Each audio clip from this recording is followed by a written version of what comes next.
Bienvenue dans le débat de France 24. On l'avait vu en précurseur d'une nouvelle vague en politique, son élection comme le présage d'un changement, d'un coup d'arrêt à la victoire des nationalismes.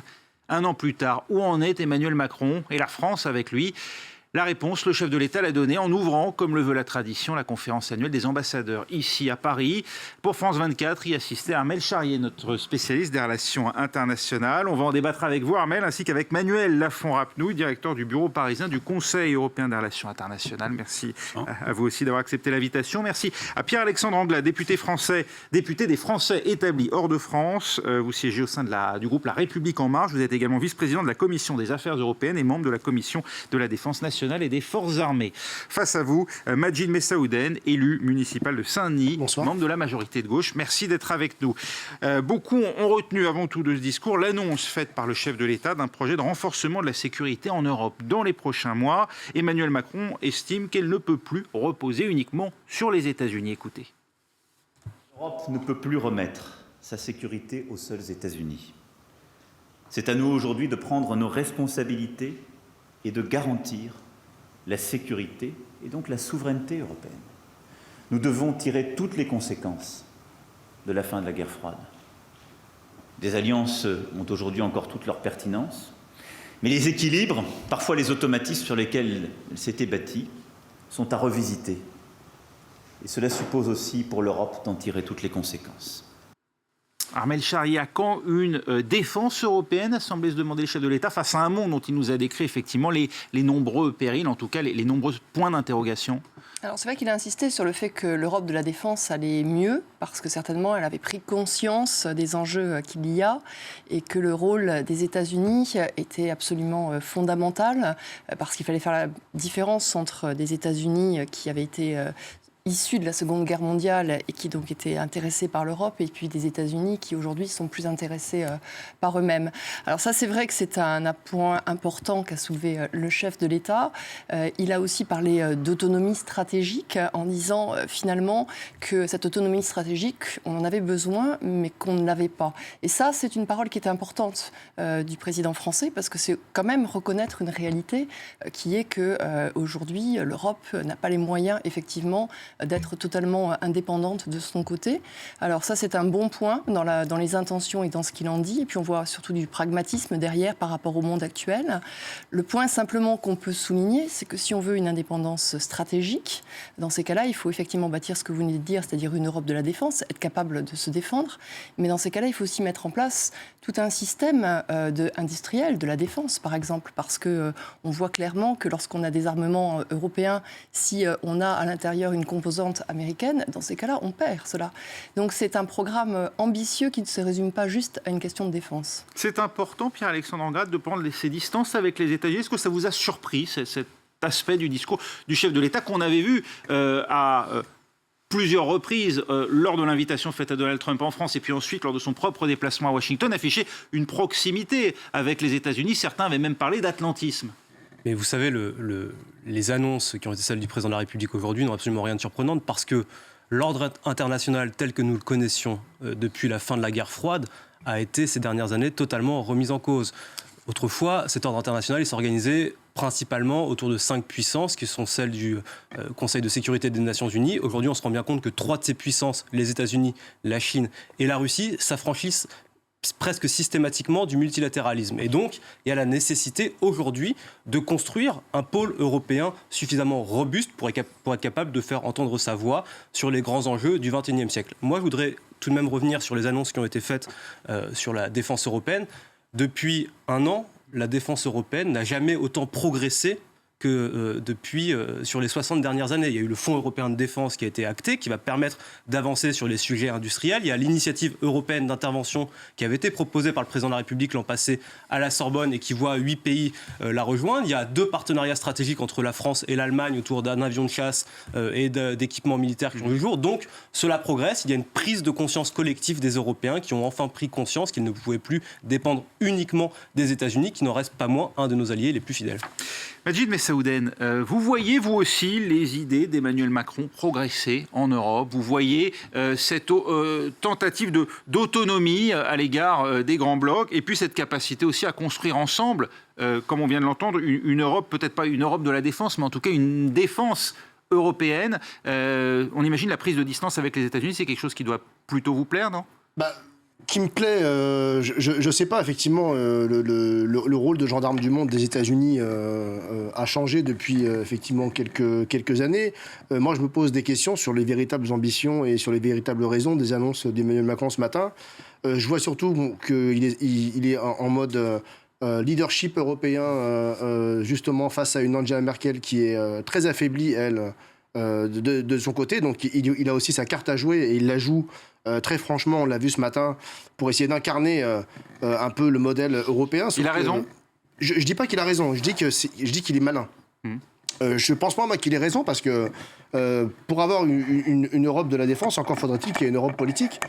Et aujourd'hui, avec l'Europe telle qu'elle est aujourd'hui, à 27, avec les gouvernements qu'on a aujourd'hui, notamment en Italie, en Autriche, avec les risques qu'on a, les risques populistes, on y reviendra sûrement tout à l'heure. Je ne vois pas trop comment on peut s'entendre sur une Europe de la défense alors qu'on n'est pas capable de s'entendre sur un projet politique européen. Et moi, je pense que la priorité, elle est là. Elle est sur un projet politique européen, inclusif. Et aujourd'hui, on est très loin de ce Donc, en gros, vous saluez l'esprit d'initiative, vous déplorez la difficulté à le mettre en œuvre compte tenu de la réalité politique de l'Europe. C'est pas le fait du président. Non, c'est pas crédible. C'est pas crédible 2 minutes. Mais Emmanuel Macron a raison, effectivement, de jouer cette carte-là, d'apparaître comme celui qui veut impulser des choses en Europe. Il joue de son charisme, il joue de sa jeunesse, et donc il est très malin, sauf que la politique, c'est pas de la communication. Et aujourd'hui, on est beaucoup dans de la com. Et moi, je suis quand même assez inquiet sur le fait qu'effectivement, aujourd'hui, on a une Europe qui, politiquement, n'existe pas, qui n'est pas capable de se mettre d'accord sur des questions aussi basiques que des questions basiques, entre guillemets, que des questions migratoires. Donc, je ne vois pas comment elle peut se mettre d'accord sur une question de défense européenne qui suppose beaucoup de moyens et surtout de se mettre d'accord sur les fondamentaux. Manuel Lafont-Rappenouille, qui veut de cette Europe de la défense, hormis la France aujourd'hui ? Et plus généralement, beaucoup d'observateurs avaient salué la profondeur du discours, dit du discours de la Sorbonne. C'était le 26 septembre 2017 de l'année dernière, donc un grand discours d'Emmanuel Macron sur l'Europe avec des propositions très claires pour évoluer, disons, en cercle concentrique vers plus de fédéralisme, à moins d'États. Aujourd'hui, est-ce que la France a progressé sur ce dossier ? Est-ce qu'elle a les moyens de le mettre en œuvre ? C'est le paradoxe, c'est qu'effectivement, je suis d'accord qu'aujourd'hui, c'est très difficile d'être crédible sur ces sujets. Et pourtant, c'est vrai aussi qu'on n'a jamais autant avancé que cette dernière année. Ça s'explique, ce paradoxe, par le fait qu'effectivement, en Europe, on voit une diversité, voire des divisions assez fortes. Et le président de la République l'a reconnu dans le discours. Il a parlé de crise en Europe et il a expliqué que très clairement, il y avait des gens qui avaient des visions assez divergentes. Mais il y a aussi un contexte international qui pousse les Européens à faire plus et à faire plus. C'est là ce qui me semble moins important. Pas juste en matière de défense, parce que c'est effectivement des choses sur lesquelles on a pris des initiatives et des décisions récemment. On fait beaucoup sur la construction de capacités de défense. Ce qui manque, c'est sans doute la volonté d'utiliser cet outil. La France est un des rares pays, non pas qui a un outil militaire de défense, mais qui l'utilise, qui le déploie. Les Britanniques en ont un, mais le déploient assez peu. Les autres ont beaucoup de mal à le déployer et il est plus petit. Mais en plus de ça, et on le voit très bien avec l'Iran, on en parlait tout à l'heure dans le journal, c'est pas juste un problème de défense. L'autonomie stratégique des Européens, c'est beaucoup plus large, c'est aussi la politique étrangère, c'est la politique de sécurité en général. Les sanctions américaines montrent les limites de l'autonomie stratégique européenne aujourd'hui. Armel Charrier, est-ce que la difficulté pour Emmanuel Macron, ce n'est pas aussi d'avoir fait face, contrairement peut-être à ses attentes, à une Allemagne beaucoup moins pressée de faire avancer le moteur franco-allemand qu'il ne le pensait ? C'est vrai qu'il comptait certainement sur Angela Merkel et qu'on voit qu'Angela Merkel est fragilisée dans son 4e mandat. Mais en même temps, c'est aussi le boulevard qu'il a eu. C'est-à-dire qu'il est arrivé avec justement l'investiture quelque part des autres pays, de se dire que ce président français allait pouvoir du coup être président de l'Europe. Et donc il doit effectivement jouer sur ces différents tableaux. Les questions qu'il pose, de toute manière, elles sont aujourd'hui exactes. Le constat, il est effectivement exact. Mais l'Europe, sur plein de questions, doit monter en gradation de façon extrêmement importante. On se pose effectivement la question de l'Europe économique, on revient souvent sur cette question-là. Mais si on vient sur ce paradoxe, effectivement, de l'Iran et ce qu'a ça montré de l'Europe, ça montre bien qu'à un moment donné, l'indépendance politique que l'Europe veut avoir, elle n'est pas capable de la mettre en place à cause de ce qui se passe avec les Américains.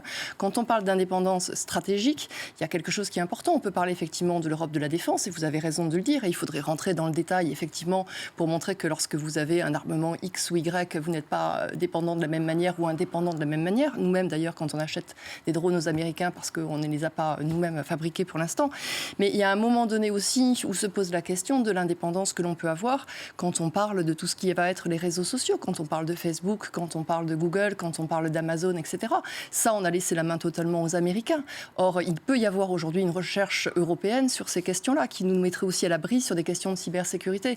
Donc, vous voyez, la question qu'a soulevée Emmanuel Macron, elle est extrêmement importante, elle est extrêmement pragmatique, mais elle sous-entend effectivement beaucoup de réflexions et beaucoup d'avancées. Qui demande de la volonté politique, de l'investissement et du temps. Or, à brève échéance, eh bien, les gouvernements européens sont divisés. Écoutez ce que dit Emmanuel Macron sur le contexte politique actuellement en Europe.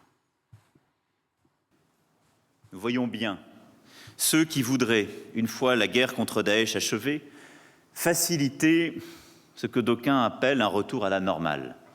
Bachar el-Assad resterait au pouvoir, les réfugiés de Jordanie, du Liban, de Turquie retourneraient chez eux, et l'Europe et quelques autres reconstruiraient. Si je considère depuis le premier jour que notre premier ennemi est Daesh, et que je n'ai jamais fait de la destitution de Bachar el-Assad une condition préalable à notre action diplomatique ou humanitaire, je pense qu'un tel scénario serait néanmoins une erreur funeste. Qui a provoqué ces millions de réfugiés? Qui a massacré son propre peuple? Il n'appartient pas à la France de désigner les futurs dirigeants de la Syrie, pas plus qu'à un autre pays. Mais c'est notre devoir et notre intérêt de nous assurer que le peuple syrien sera bien en situation de le faire.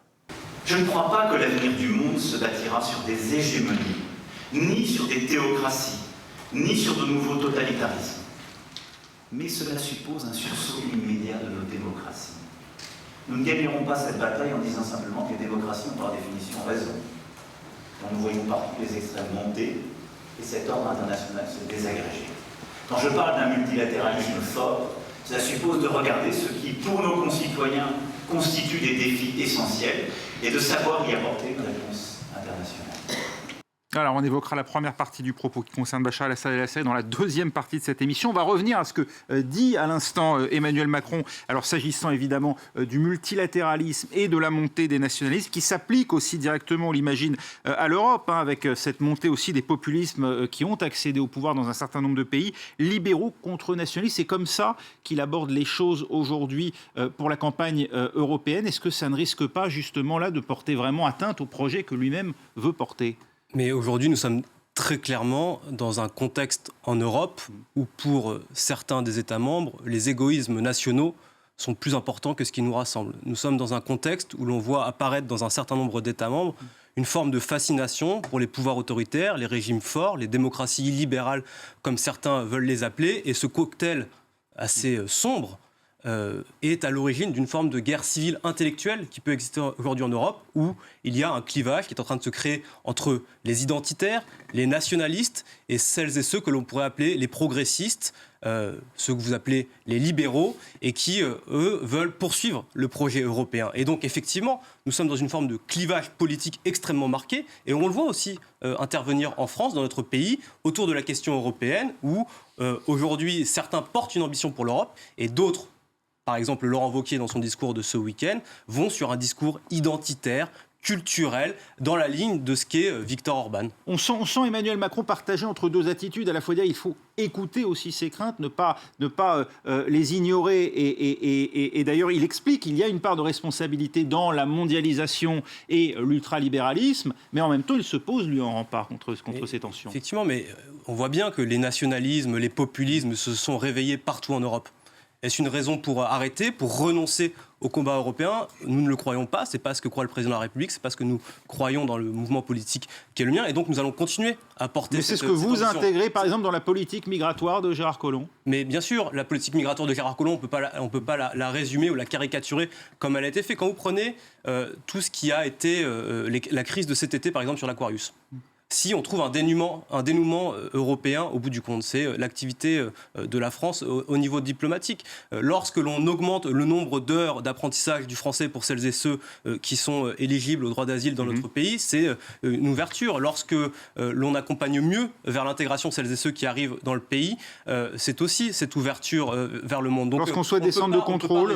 On ne peut pas résumer la politique d'immigration. Lorsqu'on souhaite des centres de contrôle fermés pour accueillir les migrants, par exemple, à leur arrivée en Europe, est-ce que là, on participe aussi en tout cas, on s'oppose à la montée de ces nationalismes ? Mais vous devez organiser l'arrivée en Europe des migrants et des demandeurs d'asile. Aujourd'hui, le problème de la migration en Europe, c'est que les Européens ne sont pas organisés. Et cette absence d'organisation suscite une forme de défiance des opinions publiques qui ont l'impression, parfois à tort, d'avoir perdu le contrôle sur une réalité. Et donc, ce que nous disons, c'est organisons-nous collectivement pour accueillir dans des conditions décentes et humaines celles et ceux qui ont le droit d'accéder au territoire européen et dans le même temps accompagner ceux qui n'y ont pas accès. Majid Messaouden. Alors, il y a plein de choses avec lesquelles je suis en désaccord sur la politique de Macron, et l'immigration est un point central de ces désaccords. Je ne peux pas vous laisser dire que la politique de Macron en termes d'immigration est ouverte. Les électeurs des populismes en Europe ont tous tort.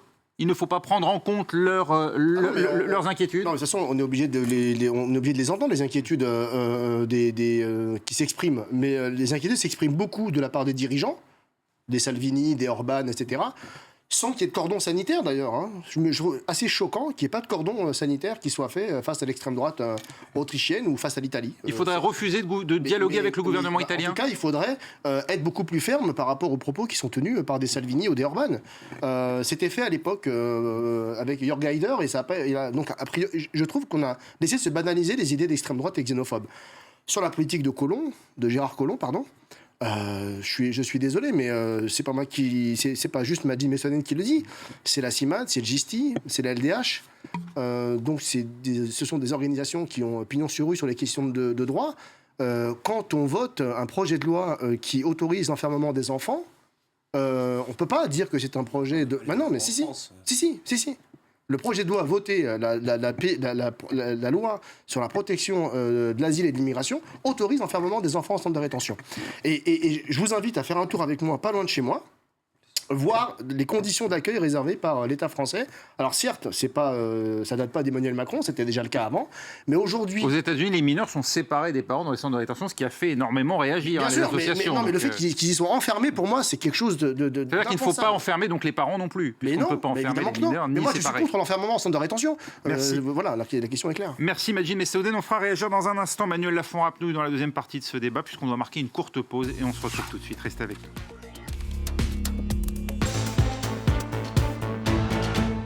La diplomatie française exposée par le premier des Français aujourd'hui. Emmanuel Macron a donc livré son discours annuel, le deuxième de son mandat devant la conférence des ambassadeurs à l'Élysée. Armelle Charrier l'a suivi pour nous, notre spécialiste des relations internationales, qui est toujours avec nous dans cette deuxième partie du débat de France 24, avec également Manuel Lafont-Rapnouil, directeur du bureau parisien du Conseil européen des relations internationales, Pierre-Alexandre Anglade, député des Français établis hors de France au sein du groupe La République En Marche, vice-président également de la Commission des Affaires européennes et membre de la Commission de la Défense nationale et des Forces armées. Et également toujours à nos côtés, Majid Messaouden, élu municipal de Seine-Saint-Denis, membre de la majorité de gauche. Manuel Lafont-Rapnouil, on évoquait à l'instant le clivage décrit par Emmanuel Macron ici en Europe entre les populistes, les démocraties illibérales et puis lui-même et quelques autres dirigeants européens qui tentent de défendre le modèle, disons, d'une Europe sur un modèle fédéraliste. En tout cas, on l'a senti plutôt son souhait. Ces élections européennes, bien sûr, sont en ligne de mire pour Emmanuel Macron. Dans 9 mois maintenant, ce sera son premier vrai test électoral depuis son élection il y a un peu plus d'un an. C'est essentiel pour lui politiquement. Que va-t-il tenter de faire à l'échelle européenne, ce qu'il a réussi en France, faire éclater le Parti populaire européen, où siègent, il faut le dire, les membres du parti de Viktor Orban? C'est M. Anglade qu'il faudrait demander ça, parce que c'est lui qui y travaille en tout cas. Mais il y a clairement un enjeu fort, pas juste parce que c'est un test électoral en politique intérieure, mais aussi parce que ça va définir l'essentiel du rapport de force en Europe pour les années à venir, à la fois au Parlement européen et pour savoir qui dirigera la Commission. Et effectivement, dans les circonstances actuelles, il y a des enjeux importants pour un président qui a autant investi sur la question européenne, à la fois pour ses réformes intérieures et à la fois pour son statut sur la scène internationale. Dans les deux cas, il y a une carte européenne très forte jouée par Macron. Et aujourd'hui, il a dit clairement, il l'a dit aussi bien pour le multilatéralisme que pour l'Europe, c'était les deux piliers sur lesquels il voulait s'appuyer dans son discours de l'année dernière, où il avait jeté les bases de sa vision.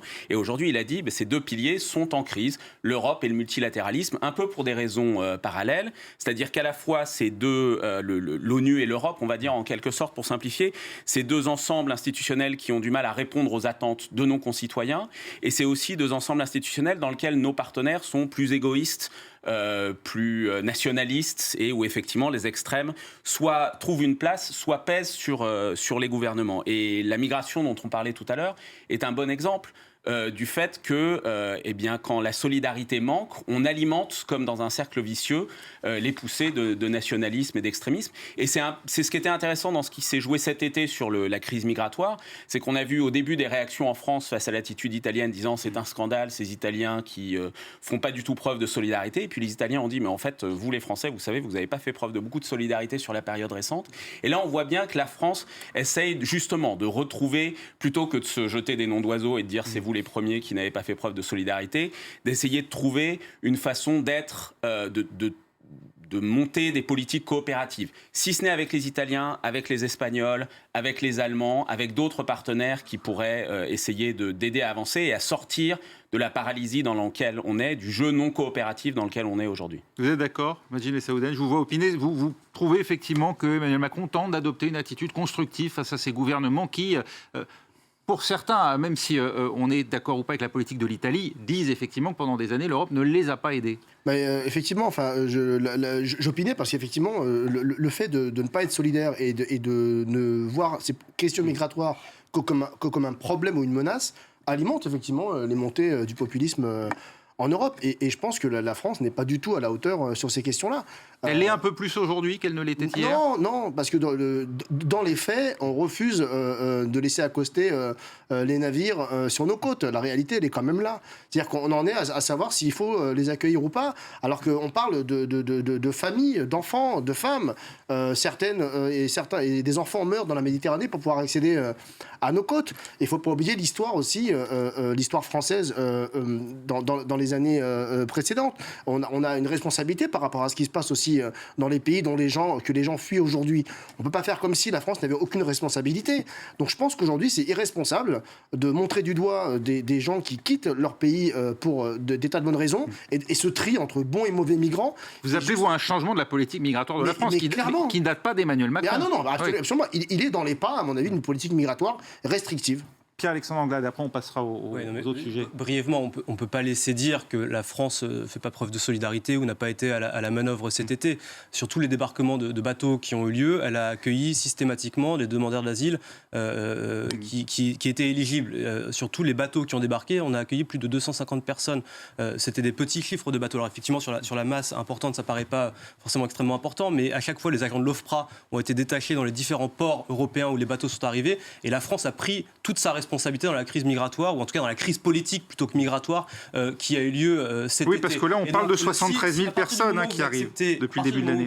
Vous accepteriez que les bateaux en question viennent dans les ports français, vous feriez alors le jeu de tous les populistes d'Europe qui refuseraient et qui se mettraient en contradiction avec les règles du droit maritime international. Le droit maritime est extrêmement clair.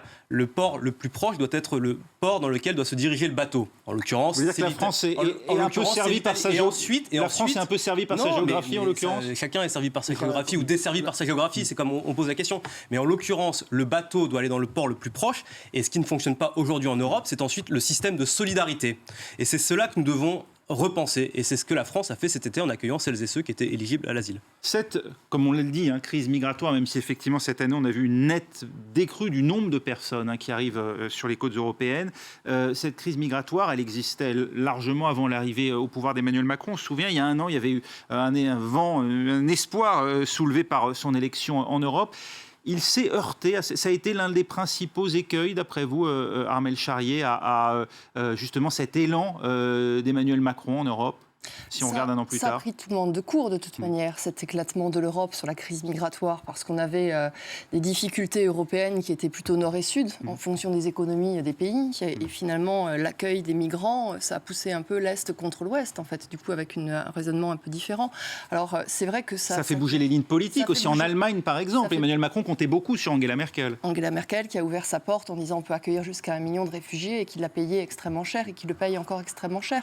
Mais parce que ça pose certainement la question aussi de finalement qu'est-ce que l'on peut faire en Europe en fonction des différentes géographies des pays, en fonction effectivement aussi des différents appétits politiques. Et c'est pour ça que moi j'ai trouvé qu'il avait mis de la finesse dans son discours aujourd'hui, Emmanuel Macron, parce que lorsqu'il a parlé justement des contradictions européennes, il a parlé des nationalistes, il a parlé des populistes, il a parlé effectivement des libéraux, mais en même temps il a aussi essayé d'expliquer que si on ne s'écoutait pas les uns les autres, et il ne parlait évidemment pas des dirigeants d'extrême droite, mais on entendait bien qu'il parlait des électeurs, qu'il parlait des votes.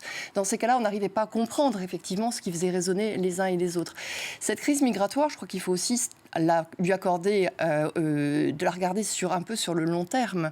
C'est-à-dire qu'on en parle bien évidemment aujourd'hui, mais l'Europe sait très bien que ce qu'elle accueille aujourd'hui, c'est aussi lié à l'expansion de la démographie de l'Afrique.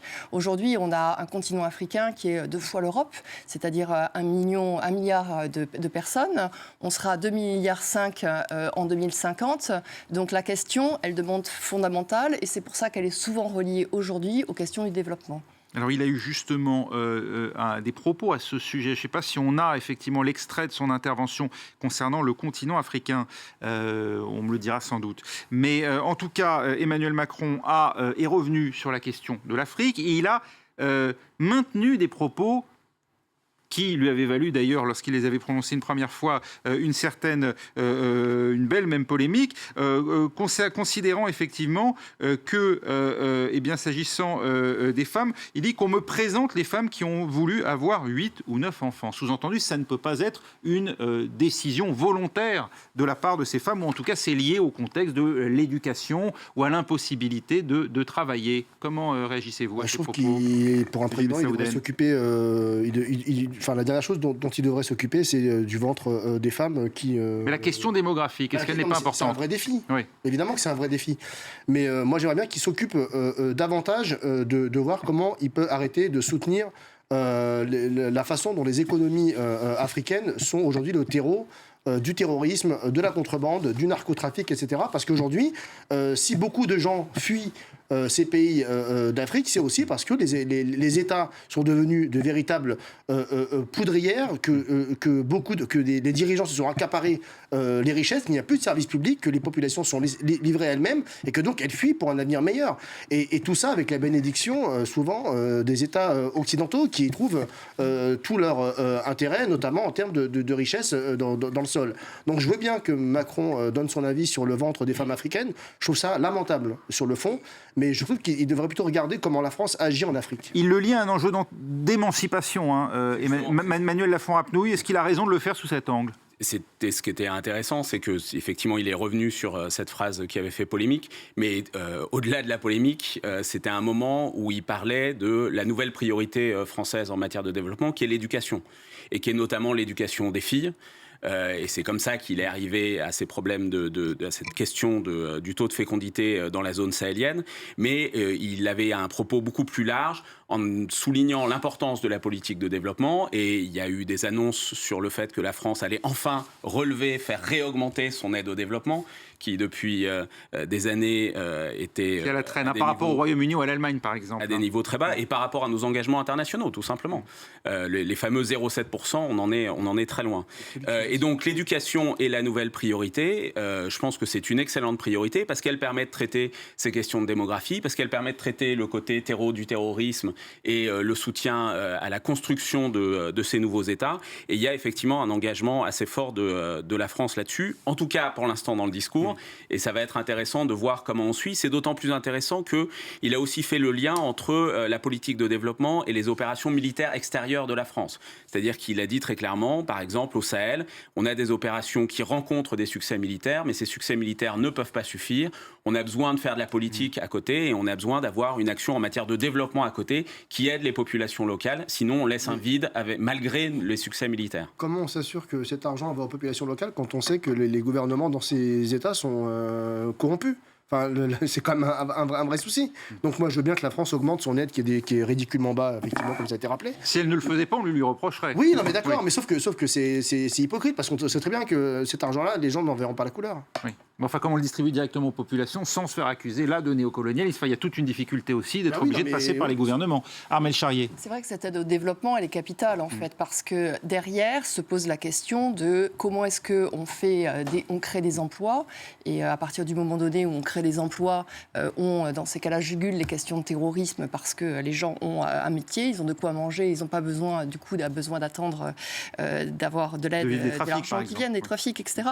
Ça, c'est vrai. La question de la démographie, elle est fondamentale. La question de l'éducation des femmes, elle est fondamentale. Il faut rappeler aussi qu'on parle des pays les plus pauvres de la planète. Il faut rappeler que, effectivement, lorsqu'il y a un taux de mortalité important, lorsqu'on n'a pas de retraite, les femmes font aussi des enfants, parce qu'à un moment donné, c'est ce qui assure les vieux jours des parents. Donc tout ça, effectivement, ça fait partie de l'éducation. Après, là où on peut... Emmanuel Macron pose la question du choix. C'est-à-dire qu'il lie effectivement la démographie à l'émancipaation des femmes en la posant sous le terme d'un choix, en fait. C'est vrai que là où on peut éventuellement aller un peu plus loin sur son discours, c'est de dire qu'il reste encore aujourd'hui une capacité à se dire qu'il faut donner de l'argent, il faut avoir des idées pour l'Afrique. Et certains experts font un comparatif avec l'Asie, par exemple, en disant les pays ont une émancipation, une indépendance dans le même moment, dans les années 60, ils se sont créés eux-mêmes leur propre économie et leur réussite aujourd'hui. Donc il faut à un moment donné laisser avec aussi une baisse des taux de natalité. Voilà, cette liberté aux pays africains. Il n'y a pas Areva en Asie. En fait. C'est ça. Enfin, non, mais les enjeux ne sont pas les mêmes. Vous voulez dire que les entreprises occidentales maintiennent ces pays dans leur situation? Mais évidemment. Pierre-Alexandre Anglade.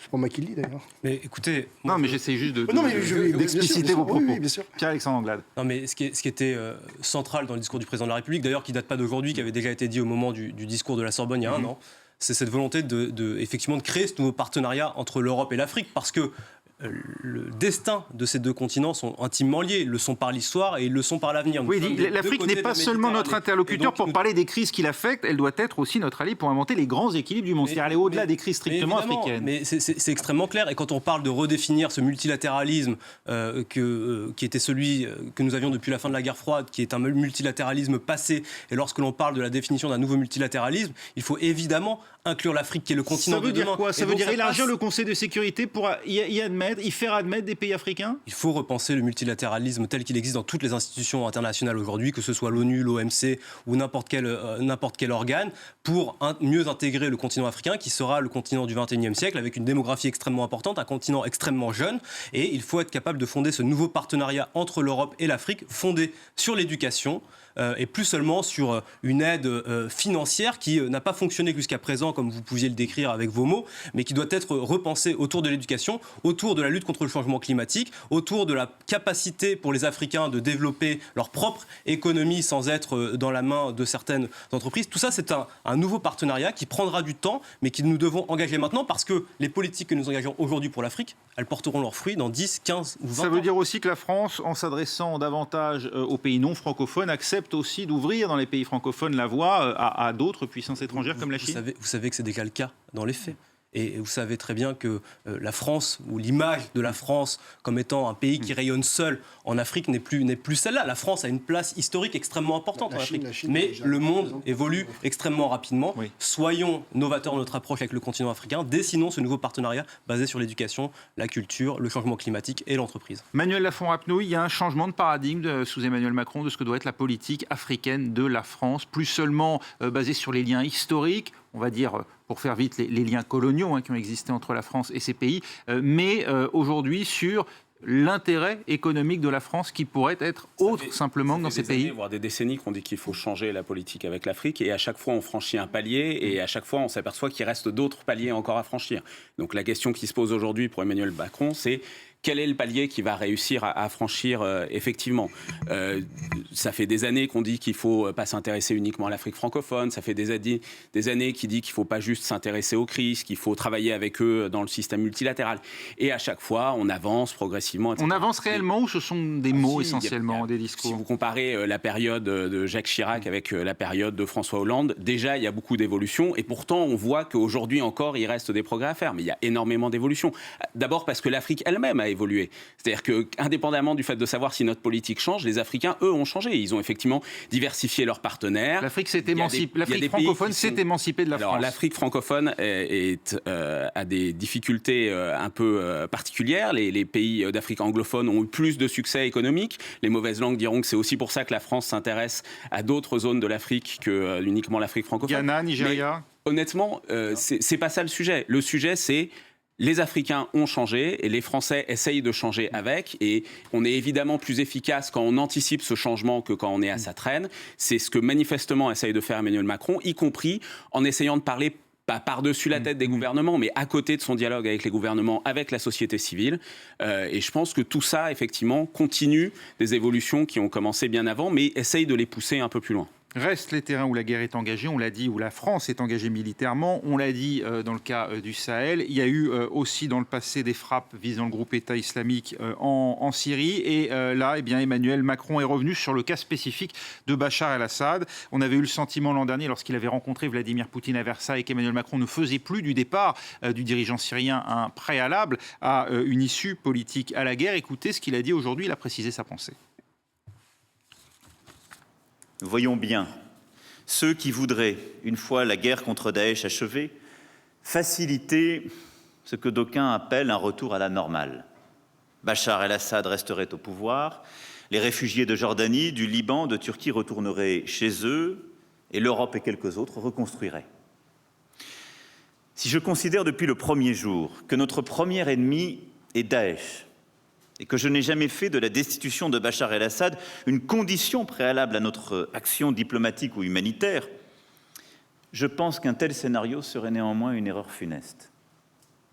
Qui a provoqué ces millions de réfugiés? Qui a massacré son propre peuple? Il n'appartient pas à la France de désigner les futurs dirigeants de la Syrie, pas plus qu'à un autre pays. Mais c'est notre devoir et notre intérêt de nous assurer que le peuple syrien sera bien en situation de le faire. Pierre-Alexandre Anglade, là, il y a un changement de position, diriez-vous, de la part d'Emmanuel Macron par rapport à ce qu'on avait senti l'année dernière, qui marquait déjà une inflexion par rapport à ce que souhaitaient Laurent Fabius et François Hollande, à savoir le départ immédiat de Bachar el-Assad. Le changement, déjà, c'est que le régime syrien, avec l'appui de ses alliés russes notamment, a réussi à reprendre presque la totalité du contrôle de son pays. Et donc le régime syrien et le régime de Bachar el-Assad aujourd'hui est plus ou moins stabilisé.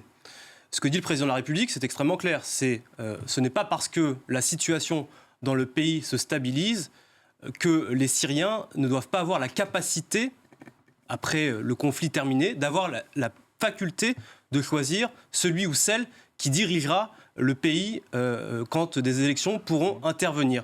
Ce que le président de la République vient de dire, c'est Bachar el-Assad n'est pas là pour toujours, et Bachar el-Assad, tôt ou tard, devra partir lorsque un système démocratique pourra être mis en place et que des élections pourront se tenir. Ce sont aux Syriens de choisir et ce ne sont pas aux Russes ou aux Iraniens de décider pour les Syriens qui dirigera le pays demain. Et rendre compte devant la justice internationale des plus de 300 000 morts de la guerre syrienne. Je crois que quand il y a plus de 300 000 morts, des millions de réfugiés dont on a senti les répercussions jusqu'en Europe, s'absoudre de la justice internationale serait quelque peu fantasque. Majid Messaouden, ça vous satisfait ces déclarations d'Emmanuel Macron? Ça me satisfait. C'est difficile de se satisfaire.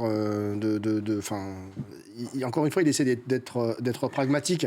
Moi, ce qui m'interpelle dans ce que vient de dire Emmanuel Macron, c'est qu'il y a quand même une partie des choses qui n'ont pas été dites. Il manque beaucoup de choses dans ce qu'a dit Macron. C'était très long en même temps.